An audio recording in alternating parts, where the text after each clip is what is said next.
Krishnamurti, in dialogue with Dr. Alan W. Anderson. J. Krishnamurti was born in South India and educated in England. For the past 40 years, he has been speaking in the United States, Europe, India, Australia, and other parts of the world. From the outset of his life's work, he repudiated all connections with organized religions and ideologies, and said that his only concern was to set men absolutely, unconditionally free. He is the author of many books, among them The Awakening of Intelligence, The Urgency of Change, Freedom from the Known, and Flight of the Eagle. In dialogue with Krishnamurti is Dr. Alan W. Anderson, Professor of Religious Studies at San Diego State University, where he teaches Indian and Chinese scriptures and the oracular tradition. Dr. Anderson, a published poet, acquired his degree from Columbia University and the Union Theological Seminary. He has been honored with a Distinguished Teaching Award from the California State Universities.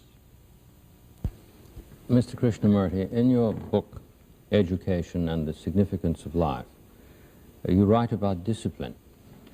And I remember, and I hope I remembered correctly, that you talk about discipline as essentially beginning with the child or the student, in the sense that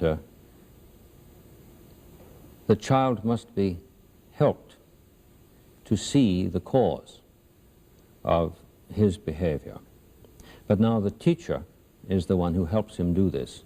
And it seemed to me very clear that what you were saying is essentially that discipline rather begins with the teacher, which would require the teacher to be very disciplined himself.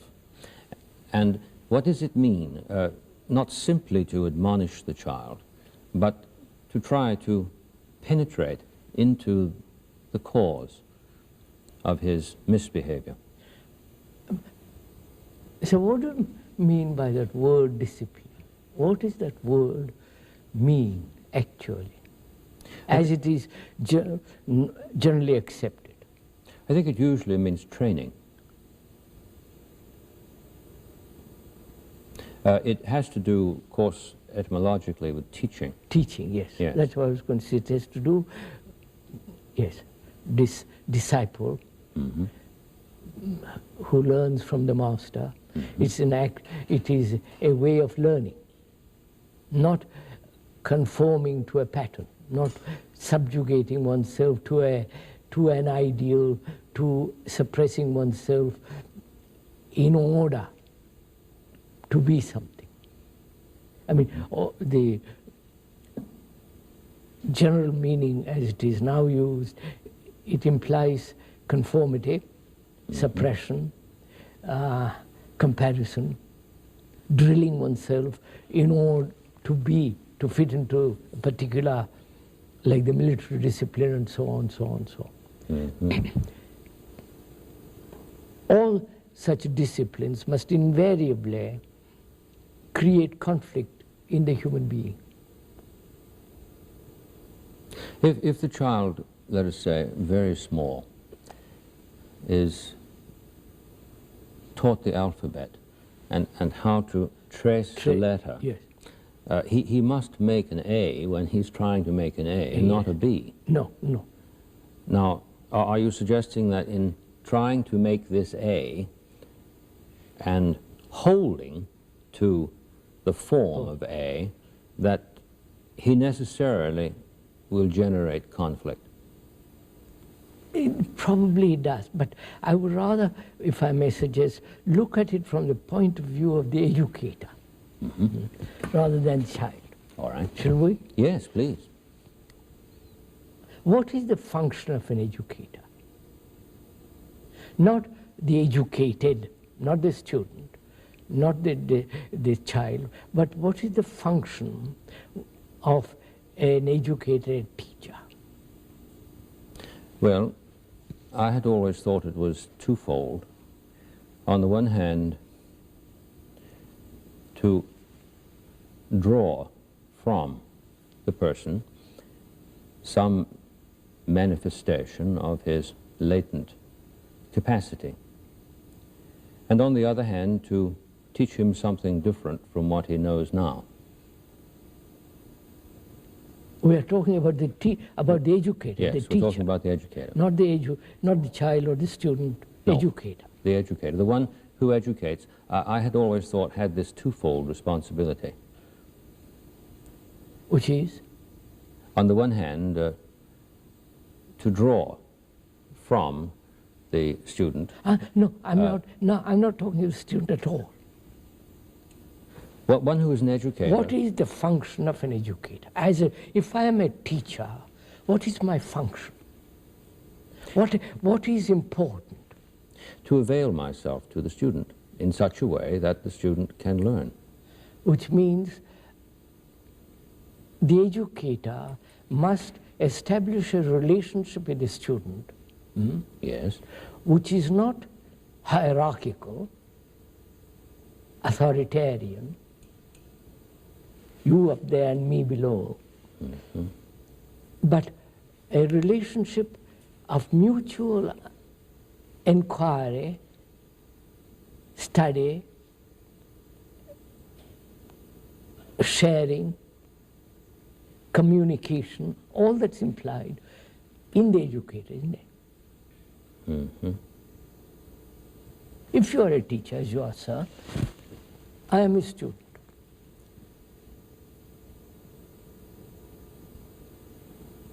If you are the educator, you must establish a certain relationship with me. Is that relationship based on giving me information? No. No. Is it based on this sense of you know, I don't know? Partly. Partly. The meaning, the significance, the authoritarian background of you know, I don't know. Therefore, there is an assumption of authority in that. Do you mind if we go back to the little child? Yes, all right. It is the case that the teacher does know how to make the A correct. But we'll come back to that. Oh, all right. We'll come back to that. All But right. I'm just wondering, what is the quality of relationship between the teacher and the student? The teacher is more important than the student for the time being, because we are inquiring into what is the state of the educator. What is the quality of the educator? We said that he must establish a relationship. A relationship in which the authoritarian spirit completely goes. Otherwise, you treat me like a servant. Our relationship is entirely different. Based on you know, I don't know. This degree of knowledge. And you are imparting some information to me. Is that all? Or much more involved in it? That the teacher is not only establishing a real relationship, wanting to communicate his information, and also he wants, doesn't he, to bring about a quality of intelligence in the student, which is not merely the intelligence of the activity of knowledge, is much more. So the educator has to be intelligent, Yes. in the deep sense of that word, not knowledgeable. No, intelligent. Intelligence. And the teacher wants to convey his information so that the student, in getting the information, is capable, is cultivating or growing in intelligence. I don't know how. Refinement, quality of clarity. Clarity. And also he wants to establish a relationship of real friendship, real affection, real love between himself and the student. Yes, I think that's very, very essential, especially that. Yeah. Especially that. Especially that. One of the things that fascinated me about a hymn in the Rig Veda is that speech, the goddess speech, appears among friends. Yes, sir. It's as though intelligibility disappears when enemies come together. That's right. Yes, please go ahead. So, when there is that quality of love, affection, a relationship, no sense of authority, awakening or cultivating or bringing about that intelligence in the student, then the responsibility of the teacher is enormous. Yes, it is, because enormous. Student because opens after all, we are creating a new generation. Mm-hmm. Which means the teacher cannot belong to the establishment.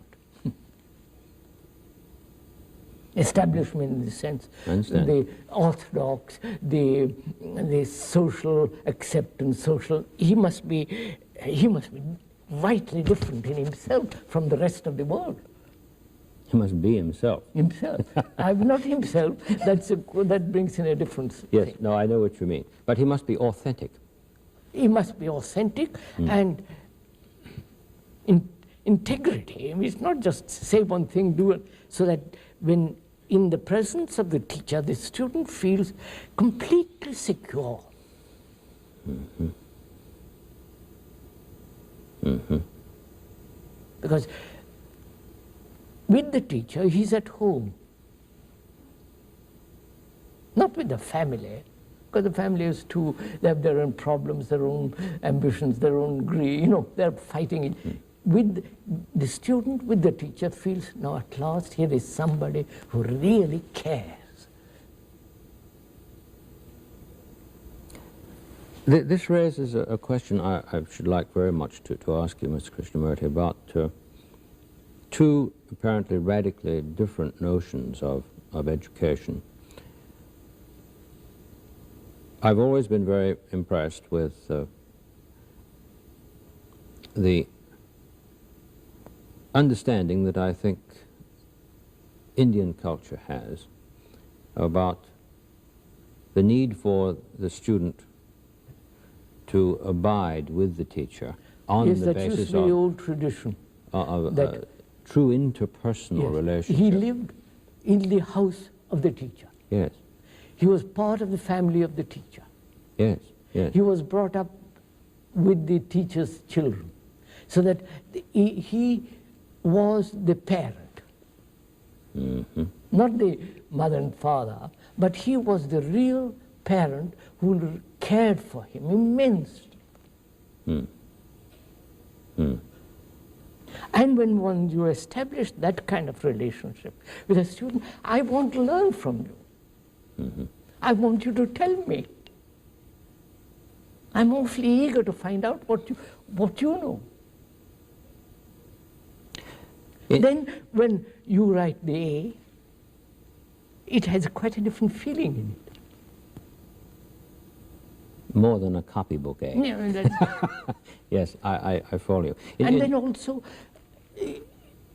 you don't compare me with another student. Mm. If you compare me with another student, you're destroying the other student. Because I'm probably dull, and you compare me to somebody who is cleverer. There's this conflict in comparison, competition, all that is bred in me. Mm-hmm. But if you say, look, I'm teaching you, don't bother, I'm not comparing you with anybody, you are. So this sense of extraordinary feeling of intimacy, flow, friendship, without any sense of you must be this or that. Then my mind wants to learn. Mm-hmm. In our culture, we think we understand something of that when we refer to what we call the Socratic tradition. Socratic, yes. But then, of course... But you can't do this with 300 or 40, 50 or 100 students in the class. No. So what do you do? That's the point, sir. That's just it. Given things as they are, you can't suddenly bring about a revolution and have only 10 students for each professor or teacher. That would be impossible. I should have thought if the teacher, if the educator had that quality of mind and feeling, he would spot out few of the students. You say that boy, that girl, half a dozen, and care for them, much more, give them. Yes. Take them home, talk to them, walk with them, play with them. You follow this sense of... I did it a little bit in various schools, but as I stopped. In each place I'm too short a time. But if there is this feeling of real friendship and affection, love, the student feels completely at home. And then you can say that boy, this girl, you can have half a dozen of whom you really are your children. Mm-hmm. Mm-hmm. They will be the elite. I know in democracy the word elite is something terrible. But it is the elite. Well, after all, you are the elite of a culture which says, give more religion, philosophy. To you, that's important. I think we do tend quite badly to get upset about a distinction of that sort, because after all, in the last analysis, surely what is meant by elite is simply that somebody does what he does well. Yes, I mean, if you're a good, first-class carpenter, you are an elite. That's right. If you love carpentering, not because you're going to get $8 or $10, $15 a day, you may get $15, but the thing in itself. Well, we have generated a rather curious notion. It does seem to me altogether a dysfunctional one. Yes. And I'd be very grateful for your light on this. I've never taught in grade school or high school, so I'm only talking about what I've heard and read. But we did begin some time ago, if I'm not mistaken, a tendency to level the performance of students, of course. so that if a student is gifted, bright, and devoted to his task, he's naturally going to excel. But we must be careful somehow or other that we don't really encourage him too much in that, for fear that the disparity in comparison will... But after all, if I'm the educator, I want him to excel. Of course, exactly. Not excel and get benefit or exploit others. After all, if you excel in something, it's marvelous. Mm-hmm. But if you use that excellency in order to crush me, it's disastrous. That's what's taking place. Yes. Well, I suppose the sentiment that we employed was in itself not much more than sentimental. Yeah, yeah. And consequently... it becomes cruel. It turns out to be cruel, because sentimentality always becomes cruel. Becomes cruel. Yes, I know. It's awfully hard to make that point in a class of 50 or 100 people, because we do cherish the things that we hold sentimentally. That's why I feel the educator is far more important than the student. Yes, I understand. Yes, that's why I wanted to hear what you said about discipline beginning with the educator rather than the other way around, with the student. There's another question I should like to ask you, if I may, about the idea of a child's behaving badly in the sense of becoming a disciplinary problem.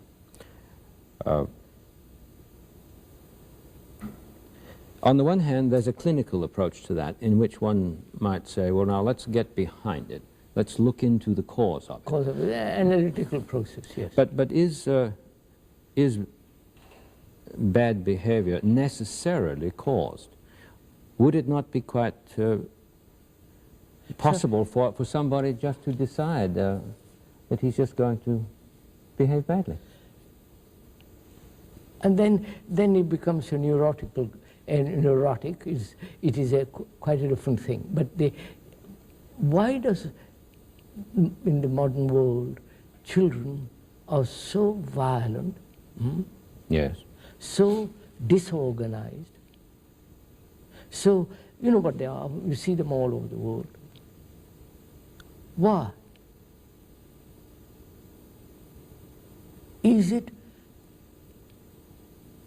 the society in which they live? Parents who have really no affection for them, though they you follow, they say, yes, we love our children, but a society, a group of parents who allow their children to be killed in a war. You follow, sir? Yes, yes, I'm following. Though they say we love our children, they shed tears when they get killed in Vietnam. But it is this sense, I feel, that of utter lack of love for the children. Because they are concerned about themselves, their look, their hair, their dresses, you follow their nails, God, you look at the commercials and you see how tremendous self-concern. In terms of what we said earlier, then, we'd say that they don't see the child. No, they don't. They don't want to see the child. Because if they see the child, if they see what is going to happen to the child, they would be horrified. So they cover it up and send him off to school, or get rid of him. And the home is no longer a real home. And therefore they become delinquents, naughty, and all the rest of it. But if the teacher says, I'm going to give you a home, you are my children, you follow, sir? Yes. Then you create something new. Not all this tremendous technological information, which is necessary, but this importance of it. And therefore you turn out people who don't care for anybody. And you have this perpetual wars. If the mothers in America really said, look, we love our children, I'm not going to allow my child to be killed anymore. Doesn't matter what happens to him, I'm not going to allow it.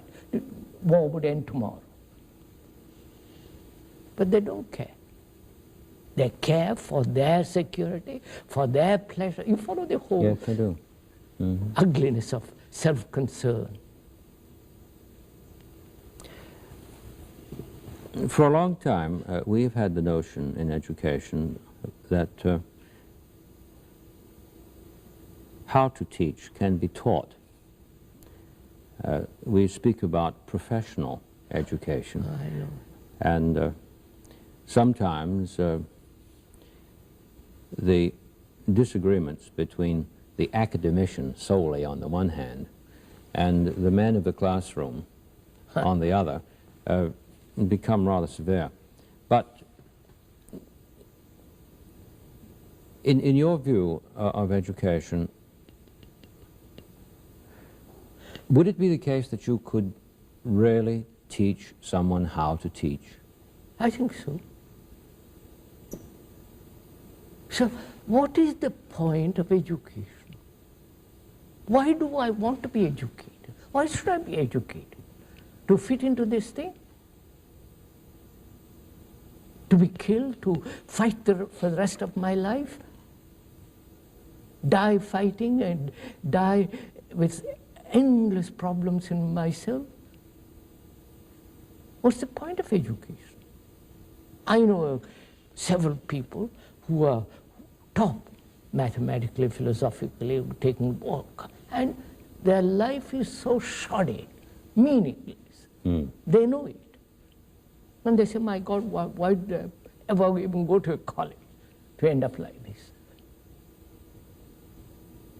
Unless, I mean, one understands the total meaning of living, merely to be educated to be a first-class engineer. What the heck could it all mean? Mm-hmm. So some people have written rather cogently and persuasively that Plato's Republic is really not a political treatise, but after all, really a philosophy of education. And in terms of what you've said, some of what Socrates has remarked in that dialogue would seem to relate. For instance, Socrates' idea that justice is the internal order of the soul, and all the weight is brought to bear upon ordering oneself interiorly so that the work of justice, which is ordered to external things, is done well. This must have something to do, if I have understood you correctly, with your requiring that the teacher first of all be able himself to see. Obviously, so I mean... Right. I see. And if the student is like those people who say, don't smoke and smoke, you follow? It is no meaning. Mm.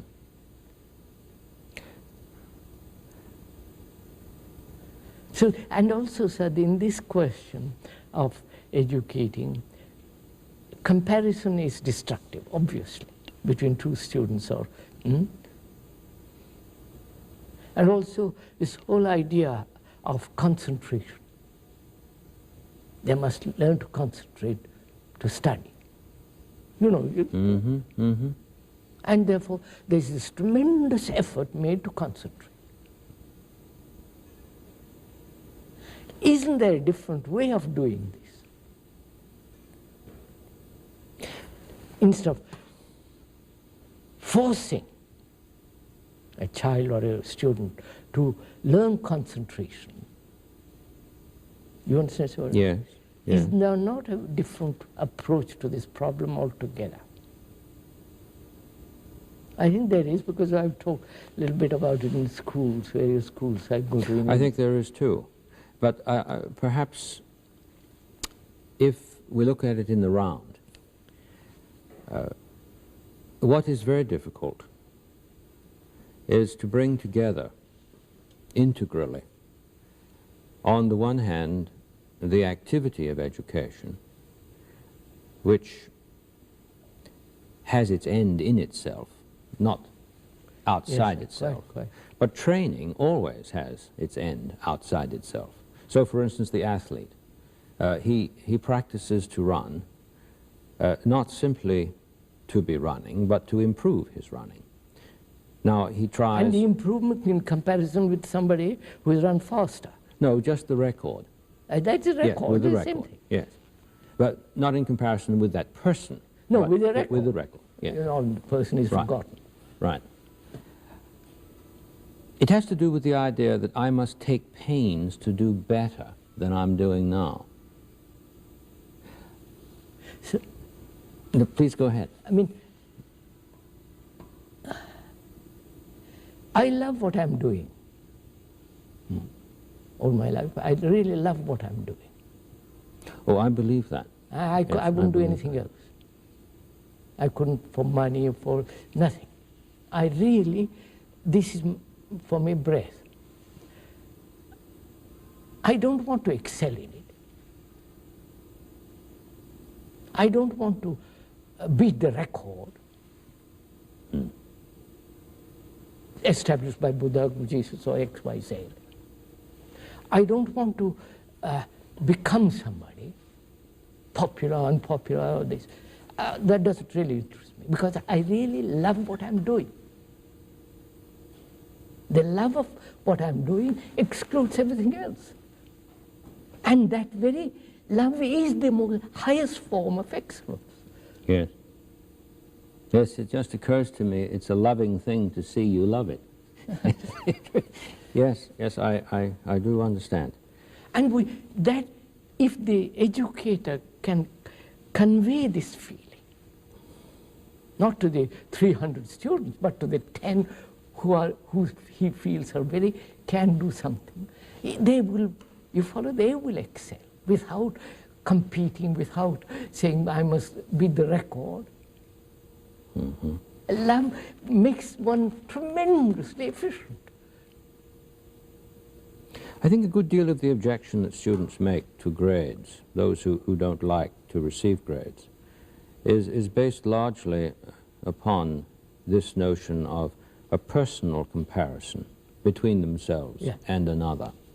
Now, there are other objections to grades that seem to me really without any foundation, but there is a psychological point here, that if the grade is used as a sledgehammer, then of course it becomes altogether dysfunctional and destructive.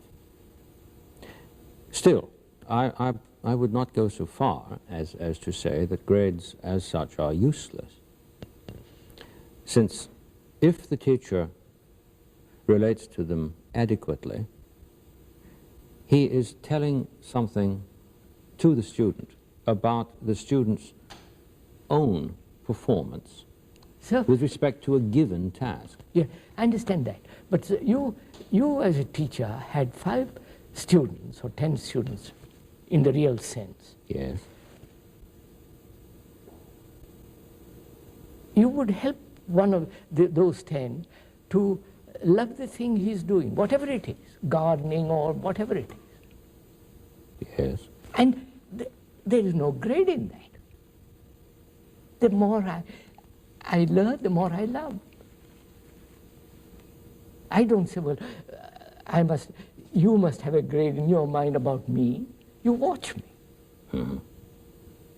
You say, well, that's not quite right, this is right, let's talk it over. You follow, there is that relationship in which all sense of making me conform to your ideal disappears. Therefore, there is a relationship of real affection, and that is enough. It's like a flower, a sunshine and a flower. Isn't it the case that a person could indeed love flowers, love his garden, love gardening as an appreciator, but might not be gifted as a grower? No, then I study. Then I'll find out. But you may not have the green thumb, and you say, well, I'll find out. he turns around and he says, after he's planted this flower, well, how am I doing? And he means to ask you whether he has done well or ill in the way he has planted the flower. Therefore, the way you tell him how he has done, that is important, not whether better grades or this or that. The way you convey to me that I've done, it's not quite right, or this is quite right, that is done marvelously. Your very look is sufficient. Mm-hmm. That means you have to be extraordinarily sensitive.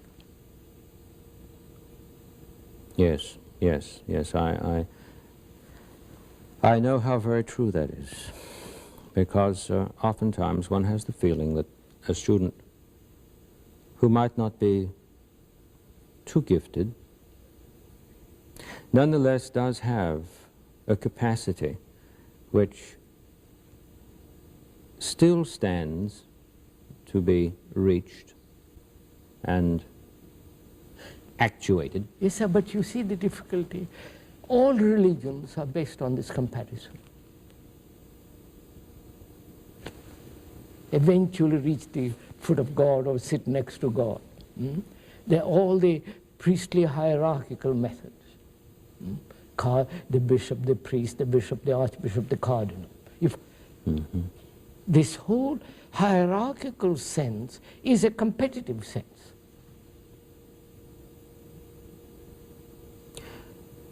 And religion, business, family, the whole structure is based on that. And you bring up a child to fit into that. Well, if you say, look, you're my child, I'm going to look after you. I'm going to see that you are the most marvelous human being on earth. Totally. not just technologically, but psychologically, spiritually, you know, and you produce quite a different entity. Mm-hmm. Do you think perhaps this notion of hierarchy has been badly applied because we tend to believe that hierarchy is static rather than functional? Functional, yes. It is functional, but don't bring status into it. Mm. The parent, this teacher who loves his family of students, is still the parent. And in that sense, a functional hierarchy persists. And yes, wouldn't that be natural? Yes, but after all, you may be a first-class engineer, maybe a cook. But see what takes place. You are a top engineer and I'm a top cook. Yes, yes, yes. Well, that's what I meant by functional. Don't let's introduce status into it. Yes, no, I quite follow. You the Cadillac and I the Jeep. No, I quite follow. So that brings up a really quite a different thing, which is there psychologically progress at all? Because that's what's behind this. Mm-hmm. Mm-hmm. That psychologically, inwardly, you will grow better and better and better and better, which is self-improvement. All that's implied in. After all, that is the base of so-called religious hierarchy. You are gradually getting nearer and nearer God. The whole Brahmanical system is based on that. Mm-hmm. The lowest born will gradually evolve till it becomes Brahman, then it will go on gradually. Mm-hmm. And whether there is such thing as a permanent entity in you which gradually evolves, or this whole thing is totally wrong. Mm-hmm. It's a very difficult thing in our culture to get across the notion that there's no such thing as essential progress. So you couldn't see it in oneself. It doesn't exist. Oh, I fully believe you. But I mean, what people say, that's irrelevant. But say, for instance, if there is sorrow, is it to be gradually wiped out, or is it to be wiped out instantly? I understand. Would you mind if I asked you a question about meditation, since Yes, since you've brought this question of sorrow back? Meditation, in the last 10 years especially, has had a rather remarkable press, yes, as you know. And brought over from the East mostly. yes, I'm concerned to know, for instance, how I might reply to a student if a student said to me, well, what does Mr. Krishnamurti mean when he uses the word meditate? What should I'll tell you, sir, it's fairly simple, I think. As it is generally understood, meditation is an escape from life. Mm-hmm. They will deny this. Oh, yes, vigorously. Vigorously. But Yes. the fact is, an avoidance, an escape, overcoming life, the miseries of life. Not working from below, but imposing something. Mm-hmm. And meditation is implied also that you must seek God, that you must experience, transcendental state you must get through various practices. You know all that business. Something you progress toward. Progress. That's what. Mm-hmm. Yes, no, that is the common notion. Of course it is. And it is so utterly false. You become my guru, who say, well, I have transcendental experience, whatever that may mean, and you form a system, and because of your beard and of your reputation and circus around it, frills and all that, I say, but he's right, and I follow. I don't understand what is implied in all this.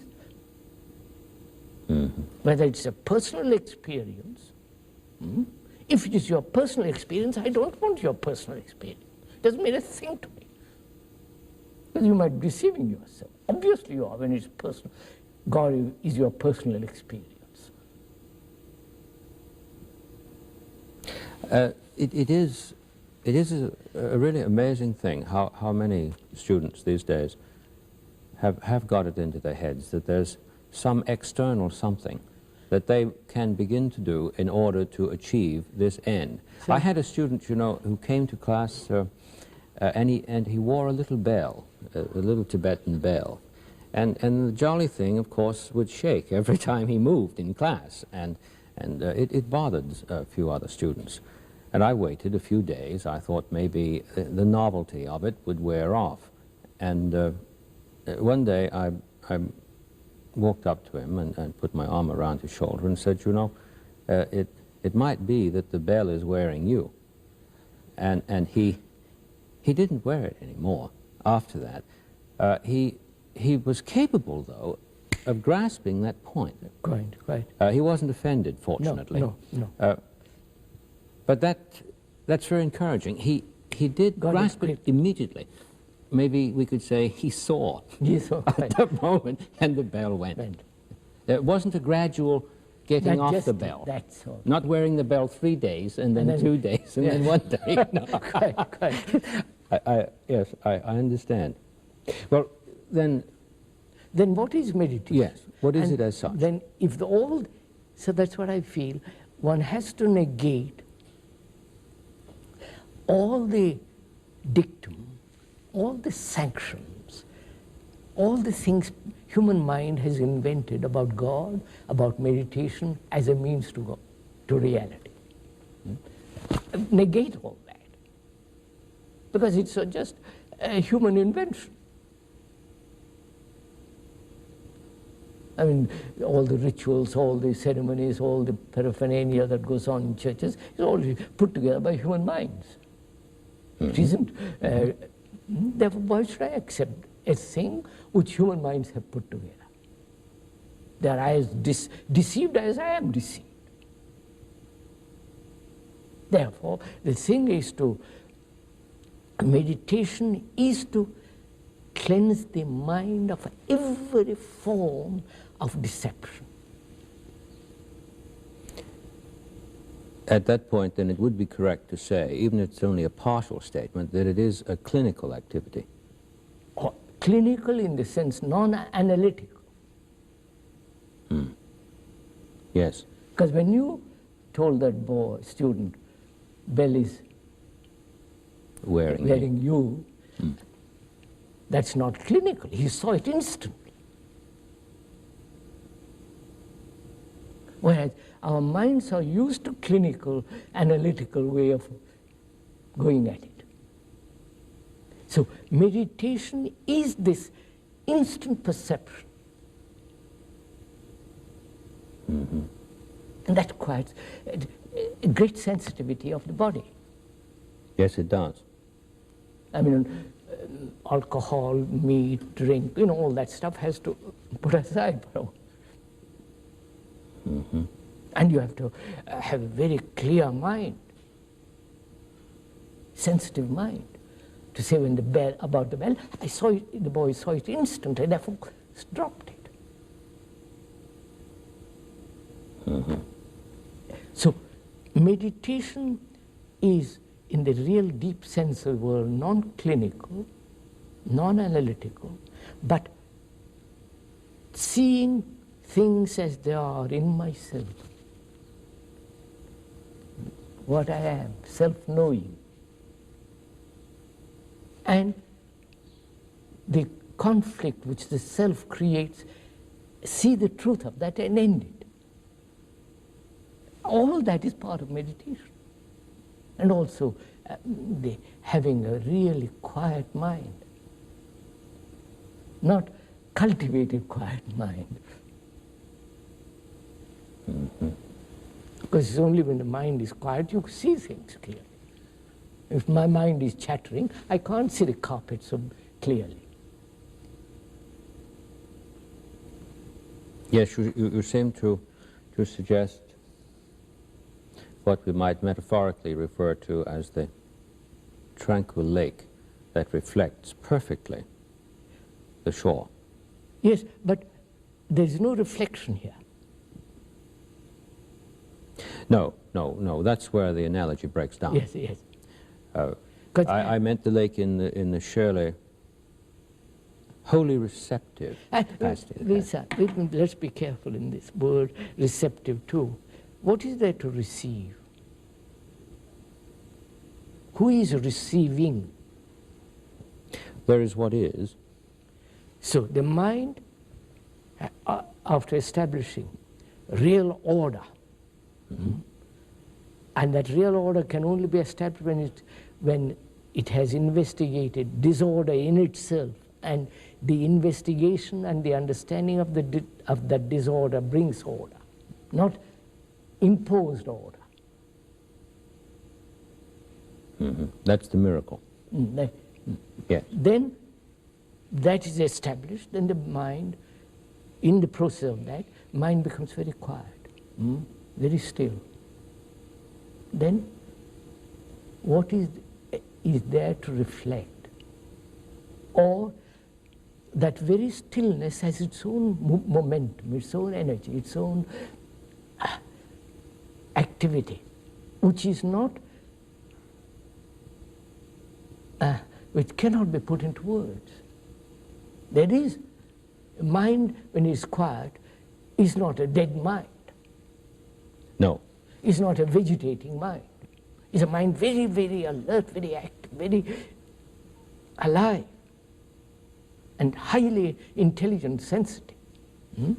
Now, what takes place there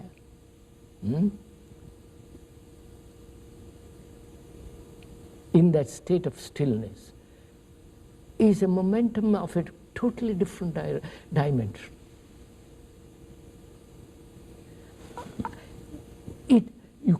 That's why one has to be supremely careful not to deceive oneself. From the beginning, you follow? Yes. And the whole function of the will has come to an end. Yes, I think that's what in our culture we mean by quiet, having a quiet heart. Because we tend to associate heart and will. No. I don't mean, we also talk about heart in terms of hearts and flowers. Of course. Sentiment. But the radical sense of heart is the seat of the faculties. So you see, when you really go into this question of meditation, any conscious effort to meditate is not meditation. A conscious effort to meditate. And practice. It's 6 o'clock and I think I'll meditate now. Yes, I understand what you mean. One ought to be always. Because you're doing it, because you're watching, you're listening, you're looking, you're seeing what you're feeling. You follow? There's this momentum going on all the time, the movement. I think that's why in our tradition we speak of beatitude not as a state but as an activity. Yes. When it's understood correctly. Now, I know that most people think of it as a state, but strictly speaking, that's not what the teaching is in our culture. But the beatitude is an activity. Yes. You see, that brings in the question,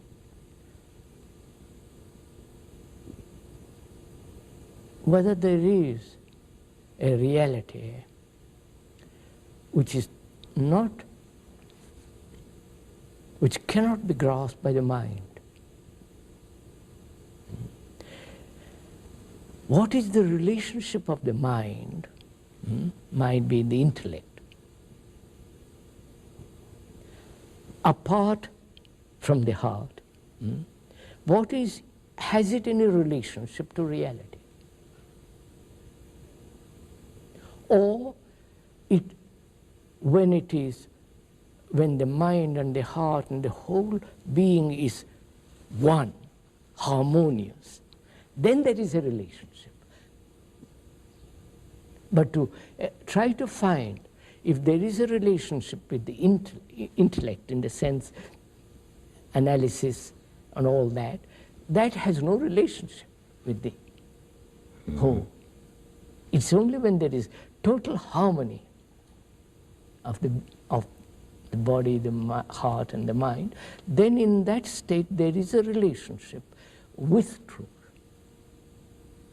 So let's forget truth, put aside God, all this, but see if one can establish a harmonious living. Then out of that comes, that is part of meditation. And out of that comes most extraordinary things.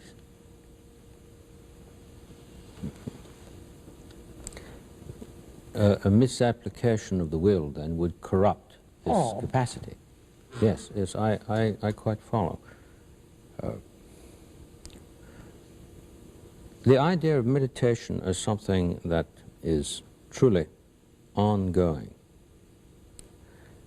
is something that we ought to stress a great deal more. But you see, sir, I would say don't meditate if you don't know the right thing. Right.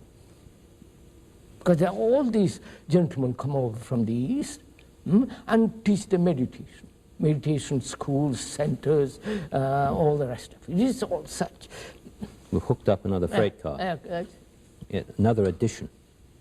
Yes. Yes.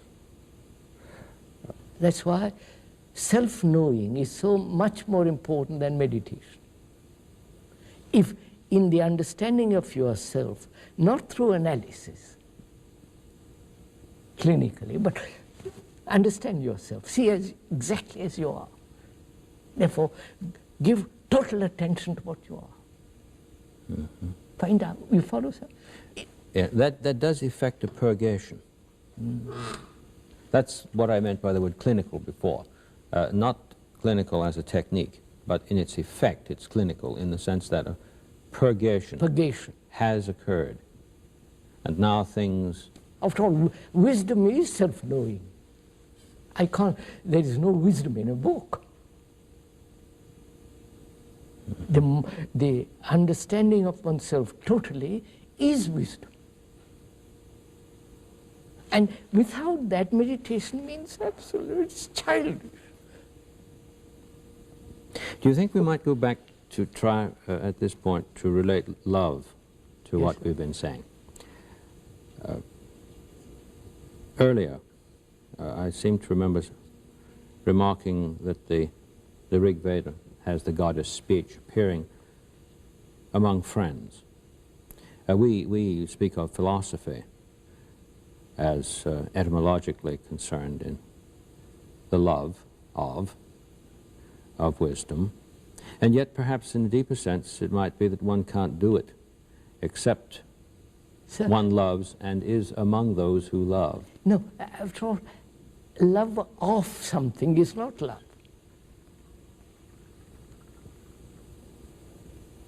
Where loving is going on. It's not, I love God, I love truth.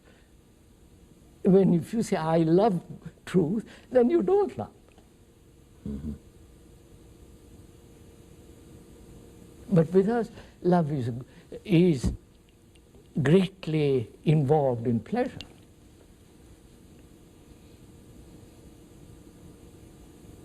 Without pleasure, we say, well, what is love? I have to fall in love in order to have more pleasure. A dozen things. Yes, yes, I understand. You see, that's why this whole question of love, pleasure, suffering, death, we kind of, shut our eyes to all that. I mean, we daren't inquire about death, whether there is death. No, we paint the corpse so it looks like it's alive. And it's an appalling idea. It is grotesque. And this requires, really to go into this question of death, love, and living. It requires, a great deal of intelligence, love, and affection to look.